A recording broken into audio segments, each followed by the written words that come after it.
This is the moment an ISIS-supporting Uber driver who hated the Queen tried to run down police outside Buckingham Palace and attack them using a samurai sword.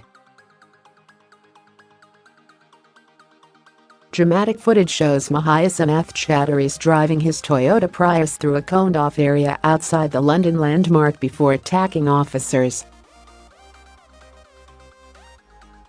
He is currently on trial at the Old Bailey after policeman PC Ian Midgley suffered a cut to the palm of his hand and Sergeant Gavin Hutt cut his hand in the struggle. Today the judge heard how Chaudhary left a note for his sister in which he promised he would see her in paradise and told her the Queen and her soldiers will all be in the hellfire, the Old Bailey heard. The 27-year-old from Luton had written on one WhatsApp chat, "I support ISIS" and searched for ISIS beheading videos online, the court heard. Chaudhary had also planned to go to Windsor Castle, but went to a pub with the same name by mistake due to a sat-nav error, prosecutors claimed.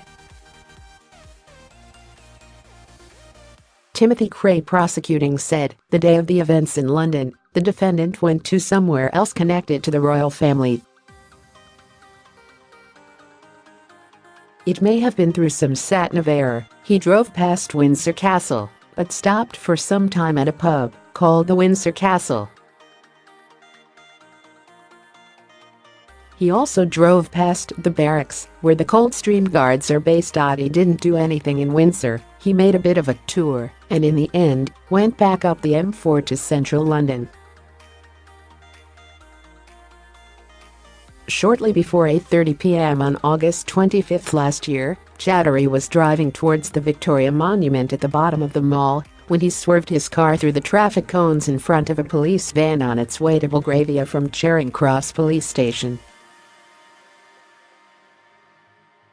Two uniformed officers in the car got out of the van to see what was going on, initially believing the driver might be drunk, the court was told. Prosecutor Tim Cray told the Old Bailey, as checks were to prove, this defendant had something far more serious in his mind. At 5:15 p.m. he had left a note on top of his sister's laptop at the family home in Luton while she was at work.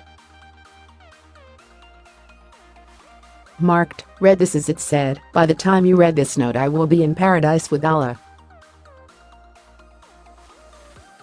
Tell everyone that I love them and that they should struggle against the enemies of Allah with their lives and property.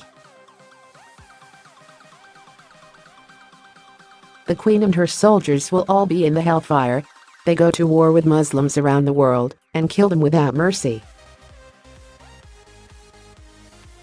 They are the enemies that Allah tells us to fight." Mr. Cray said Chaudhary was saying to her in clear terms that he intended to get to paradise by becoming a martyr.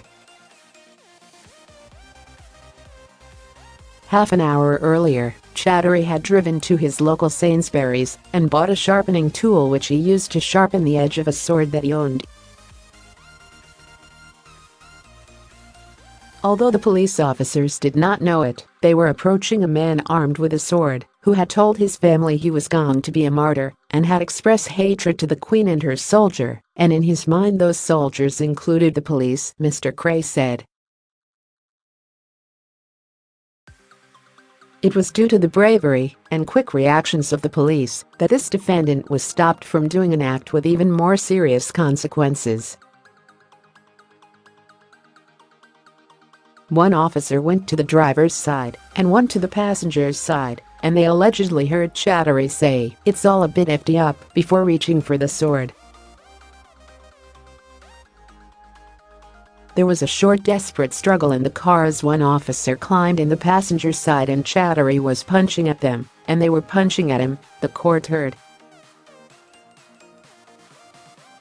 By then the defendant was shouting Allahu Akbar, God is great over and over again, and by then the police officers understand enough to believe they were dealing with a terrorist attack.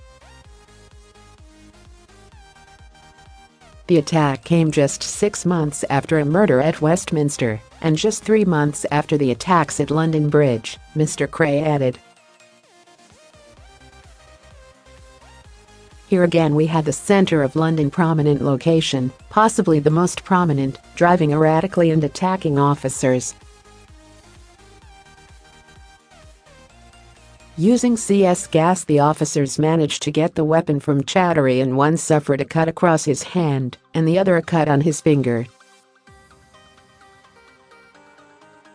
But the Uber driver had earlier driven to the Windsor Castle pub after apparently entering the wrong details in his sat-nav, the court heard. Mr. Cray said it may be due to some sort of sat-nav error that, although he drove past Windsor Castle, he came to a pub called the Windsor Castle. He drove past the barracks of the Coldstream Guards. He didn't stop, he made a bit of a tour of Windsor and then headed back down the M4 to London. After he was arrested, Chattery was interviewed by police and gave a reasonably full account of what he had done and what he was trying to do. Putting it bluntly, there is no doubt in those interviews he was confessing that he had planned to confront the police and that he saw them as people who did the dirty work of the UK government, Mr. Cray said. Chattery claims all he wanted to do was to get himself killed. On behalf of the Crown, we suggest that is simply untrue, or so far from the truth that it makes no difference, Mr. Cray said. We say the defendant did absolutely everything he could to prepare for an act of terrorism. In fact, there is the clearest possible evidence that he did bring terror to streets of London by attacking police officers right in front of Buckingham Palace. We say it is only because police officers stopped him that nothing worse happened. Chattery denies preparing terrorist acts by obtaining a samurai sword, purchasing a knife sharpener, preparing a suicide note, and driving to the area adjacent to Buckingham Palace. The trial continues.